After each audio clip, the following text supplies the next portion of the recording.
तो कैसे हैं आप सब। मैं आपका स्वागत करता हूं आपके अपने YouTube चैनल इंदौर की पाठशाला पर। जी हां, आपका अपना YouTube चैनल। और हम लेकर आए हैं बीकॉम फर्स्ट ईयर्स के स्टूडेंट्स के लिए फाइनेंशियल अकाउंटिंग के वेरी इंपॉर्टेंट क्वेश्चंस जो ऑलरेडी आपके एग्ज़ाम्स में पहले आ चुके हैं। अगर आप इन क्वेश्चंस को प्रिपेयर कर लेते हैं तो आप यकीन मानिए आपका आने वाला एग्ज़ाम्स बहुत ज़्यादा अच्छा जाएगा। तो वीडियो को स्टार्ट करने से पहले अगर आप चैनल पर नए हैं तो सब्सक्राइब कर लीजिए और बेल आइकन ज़रूर दबाइए ताकि कोई अपडेट आपसे मिस ना हो, और लाइक और शेयर ज़रूर कीजिए। तो गाइज ये रहा हमारा पहला question. Explain the rules of journalising. Journalising के नियमों को समझाइए। देखिए ऑलरेडी आप क्लास 11th में इसके बारे में पढ़ चुके हैं, पर कुछ स्टूडेंट ऐसे भी होते हैं जिन्होंने 11th-12th में PCM लेने के बाद फिर या बायो लेने के बाद में बीकॉम पे शिफ्ट किया हो, तो आपके लिए ध्यान रखना ये इंपॉर्टेंट क्वेश्चन है। सेकेंड क्वेश्चन है आपके पास, state advantages of departmental accounts. Again very important question. Then what is the minimum rent. आपके लिए तीनों प्रश्न इंपॉर्टेंट है, ये शॉर्ट आंसर्स में आते हैं। और देखते हैं हम आगे इसके अलावा कौन से क्वेश्चंस हैं। तो शॉर्ट क्वेश्चंस में दो और क्वेश्चन हमारे सामने हैं। What is mean by partnership dissolution. और फिफ्थ क्वेश्चन है डिफाइन आउटस्टैंडिंग एक्सपेंसेस। देखिए इसके बारे में थोड़ा सा नॉलेज देता हूँ आपको। पार्टनरशिप का डिसोल्यूशन वही होता है जो आप क्लास 12th में पढ़ के आए हैं, कि जब पार्टनर्स जो है वो आपस में, या तो बिजनेस हमारा जो है वो एक तरीके से चलते वक्त पार्टनर्स में कोई म्यूचुअल डिस्प्यूट हो जाता है, या पार्टनर्स उस बिज़नेस को किसी भी कारण से रन नहीं करना चाहते, एडमिशन हो गया, रिटायरमेंट हो गया, डेथ हो गया या अमलगमेशन हो गया, इन सारी कंडीशंस में भी आपकी पार्टनरशिप डिसॉल्व हो सकती है। लेकिन ध्यान रखना पार्टनरशिप का डिसोल्यूशन और फर्म के डिसोल्यूशन में अंतर है ना, ये ध्यान रखना है। फिर डिफाइन आउटस्टैंडिंग एक्सपेंसेस। सिंपल भाषा में वो एक्सपेंसेस जो आपकी ड्यू हो चुकी है पर अभी तक आपने पे नहीं की है, ये आपकी लाइबिलिटीज़ होती हैं जो आप बैलेंस शीट में भी लाइबिलिटीज साइड में शो करते हैं। आइए, ये शॉर्ट 5 क्वेश्चन मोस्ट इंपॉर्टेंट थे। अब हम बढ़ते हैं हमारे अगले क्वेश्चन की तरफ। आइए देखते हैं अब हमारे बड़े क्वेश्चन थोड़े से। What is posting. पोस्टिंग क्या होती है। State the rule of posting in laser. आपको बताना है कि लेज़र में जब आप कोई जर्नल से पोस्टिंग करते हैं, देखो जर्नल में एंट्री करने को जर्नलाइजिंग कहते हैं और लेज़र में एंट्री करने को लेज़र पोस्टिंग कहते हैं। तो जर्नल से जब आप लेज़र अकाउंट बनाते हैं तो किन किन बातों का ध्यान रखना पड़ता है, आपको उन क्वेश्चंस पे ध्यान रखना है। नेक्स्ट क्वेश्चन है describe the main provision of accounting standard 6 on depreciation accounting. आपको उन्होंने स्पेसिफाई कर दिया है कि आपको डेप्रीसिएशन अकाउंटिंग के ही मेन प्रोविजंस लिखना है। तो आपको थोड़ा सा इस क्वेश्चन को अच्छे से पढ़ के जाना है, क्योंकि जब आपसे प्रोविज़न पूछ लेते हैं वो खास करके अकाउंटिंग स्टैंडर्ड को लेकर, तो आप इसको ज़्यादा मन से डिस्क्राइब नहीं कर सकते। नेक्स्ट क्वेश्चन आपके सामने है discuss the basis on which appointment of the joint expenses is made in the departmental account. ये आपको थोड़ा सा ज़्यादा अच्छे से ध्यान रखना है। मेरे हिंदी मीडियम वाले स्टूडेंट्स के लिए भी क्वेश्चंस इंग्लिश मीडियम के जस्ट नीचे हिंदी में भी है, मैं आपको हिंदी में भी रीड कर देता हूँ। उन आधारों का विवेचन कीजिए जिन पर संयुक्त व्ययों का विभागीय लेखे में विभाजन किया जाता है। बढ़ते हैं हमारे नेक्स्ट क्वेश्चन की तरफ। What journal entries are passed in the books landlord in connection with royalty. Very very important question. Royalty से जुड़ा क्वेश्चन आपके पेपर में ज़रूर आएगा, आपको ये बिल्कुल अच्छे से करना है। भूस्वामी की पुस्तकों में अधिकार शुल्क के संबंध में कौन सी जर्नल प्रविष्टियाँ की जाती हैं। आपको डिपार्टमेंटल और रॉयल्टी दोनों से न्यूमेरिकल्स आएंगे, आपको रॉयल्टी के न्यूमेरिकल्स बहुत अच्छे से प्रिपेयर करना है गाइज। नेक्स्ट क्वेश्चन है गाइज आपकी स्क्रीन पे। How does the unsold stock valued in case of consignment. Consignment ध्यान रखना दोस्तों सेल से अलग होता है। कंसाइनमेंट में क्या होता है कि नॉर्मली एक सेलर होता है जो अपने एजेंट को गुड्स सेंड करता है, नॉट सेल, सेंड करता है बेचने के लिए। जैसे कि एक पर्सन है जो भोपाल में रहता है और उसका एजेंट जो है वो इंदौर में काम करता है, तो भोपाल का सेलर अपने एजेंट को जो है कुछ गुड्स जो है सेंड करता है ताकि वो उसको इंदौर में सेल कर सके। एजेंट सारा गुड्स सेल करने के बाद उसका पूरा रिकॉर्ड, कितनी इनकम जनरेट हुई है, वो सारा जो है बनाकर वापस से डाटा सेलर को भेजता है और सेलर उस पर एजेंट को कमीशन देता है। इसके बारे में डिटेल वीडियो बाद में बनाएंगे, अभी सिर्फ मेरा काम है आपको इम्पॉर्टेंट क्वेश्चंस बताना। हिंदी मीडियम में कहेंगे प्रेक्षण की स्थिति, प्रेक्षण स्कंद का मूल्यांकन किस प्रकार किया जाता है। Important question again. अब देखते हैं एक numerical question. On 1 June 2021 A sold to B, आपको क्वेश्चन में ध्यान रखना है, A sold to B 9% debentures of ₹100 each of the company at 110.50।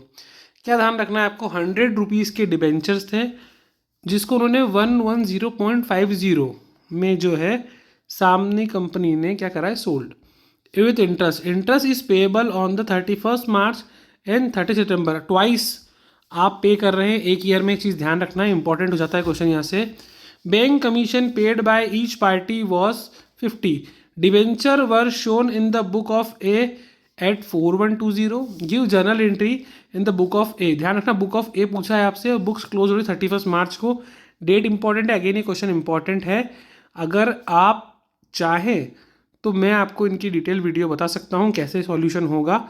आप मुझे ज़रूर वीडियो पर अपना प्यार दिखाइए, लाइक कीजिए, शेयर्स कीजिए, सब्सक्राइब कीजिए।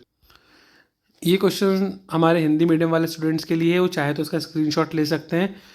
पर सबसे अच्छा तरीका मैं आपको ये कहूँगा कि आप 2 मिनट वीडियो को पॉज कीजिए, इस क्वेश्चंस को नोट कर लीजिए, क्योंकि स्क्रीनशॉट हमारे फ़ोन में ऑलरेडी बहुत सारे होते हैं, आपको पता है, लेकिन हम उसको देखते भी नहीं और पता नहीं फिर कब लेट हो जाता है, और एग्ज़ाम टाइम पे आपको स्क्रीनशॉट काम नहीं आने वाले, इसलिए कॉपी में नोट करना ज़्यादा बेनिफिशियल रहेगा आप लोगों के लिए।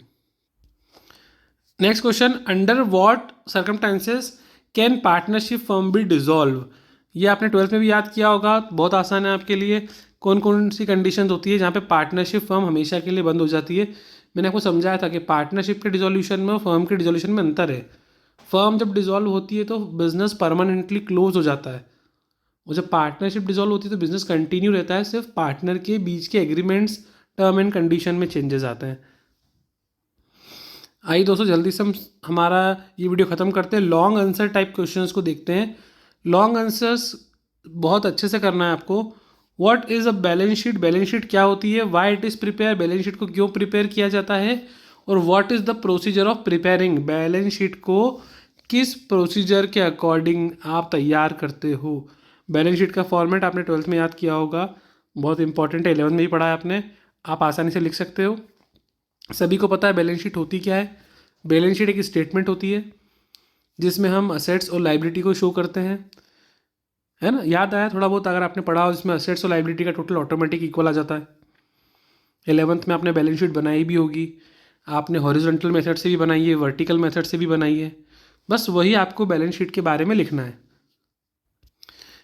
हिंदी मीडियम में इसे स्थिति विवरण क्या है, क्यों तैयार किया जाता है, इसे तैयार करने की क्या विधि है, ये बताना है। Question 14, Garner versus Murray rule, it is applicable in India. Very very important.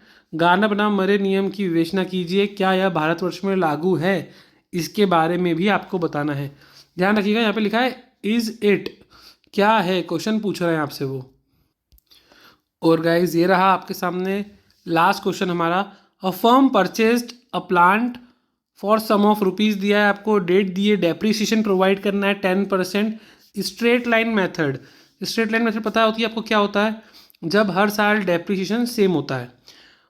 On 30 December each year on 1/1/2020 the firm decided, थोड़ी स्पेलिंग मिस्टेक है इसमें, डिसाइडेड है, to change the method of depreciation to diminishing method with the effect from 1 July 2020 charging. अब 1 जुलाई के बाद से आपको date ध्यान रखना है, डेप्रिसिएशन के क्वेश्चंस में ध्यान रखना गाइस। उन्होंने आपको बोला है कि पहले स्ट्रेट लाइन मेथड यूज़ होती थी, अब उस मेथड को चेंज करके डिमिनिशिंग बैलेंस मेथड कर दिया है। डेप्रिसिएशन जो है उसका रेट 15% पर एनम है, to make an adjustment for the arrears on depreciation, और आपको अमाउंट ऑफ डेप्रिसिएशन भी निकालना है। ये गाइस कंप्लीट क्वेश्चन है हमारे हिंदी मीडियम वाले स्टूडेंट्स के लिए, तो आप इनका स्क्रीनशॉट ले सकते हैं और आसानी से इसको सॉल्व करने का आप ट्राई कर सकते हैं। आप इस क्वेश्चंस को ज़रूर नोट कीजिएगा और ट्राई कीजिएगा। आइए बढ़ते हैं लास्ट क्वेश्चंस के लिए। लास्ट क्वेश्चन गाइस आपके सामने है, X coal company took a lease of a coal mines royalty ₹1 per ton, coal raised without any minimum rent, coal raise in ton आपको दिया हुआ है 20,000, 30,000, 50,000 ton. Pass necessary journal entries, show the necessary ledgers, आपको journal entry plus ledger account दोनों बनाना है guys. Royalty का questions आपको आपके एग्जाम पेपर में ज़रूर देखने के लिए मिलेगा। जल्दी से हिंदी मीडियम वाले बच्चे देख लेते हैं। क्वेश्चन आपके सामने है, एक कोल कंपनी ने एक कोयला खान को पट्टे पर लिया है, अधिकार शुल्क बिना न्यूनतम किराए के निकाले गए हैं। कोयले पर ₹1 प्रति टन था आपका अधिकार शुल्क, और आपको पर टन दिया हुआ है 20,000, 30,000 एंड 50,000। आपको इसमें रोजाना नामा या प्रविष्टि मतलब जर्नल एंट्री कहते हैं जिन्हें हम, और लेज़र पोस्टिंग आपको दोनों करना है गाइस। तो इस प्रकार से आपके सारे इंपॉर्टेंट क्वेश्चंस खत्म होते हैं। अगर आप चैनल पर नए हैं तो लाइक कर दीजिए, चैनल को शेयर कर दीजिए, और अगर अभी तक आपने सब्सक्राइब नहीं किया हो तो सब्सक्राइब कीजिए और बेल आइकन ज़रूर दबाइए। आपका अपना यूट्यूब चैनल इंदौर की पाठशाला। किसी प्रकार की कोई आपको हेल्प चाहिए हो तो आप मुझे कमेंट बॉक्स में कमेंट कर सकते हैं, मैं ज़रूर उसके लिए वीडियो लेकर आऊँगा। सारे इंपॉर्टेंट क्वेश्चंस विद आपके प्रीवियस ईयर्स एग्जाम पेपर के क्वेश्चंस भी मैं आपके लिए ज़रूर लेकर आऊँगा।